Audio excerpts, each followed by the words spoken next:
जोहार नमस्ते। अभी मैं डंडखोरा प्रखंड सकरैली में हूँ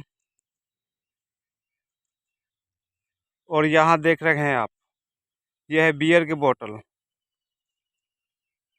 बिहार में शराब बंद है, फिर भी ये बिहार से ये शराब कहाँ से आ रही है? एक बीच रास्ते में है। ये देखिए, ना उधर है घर ना इधर है। ये देखिए,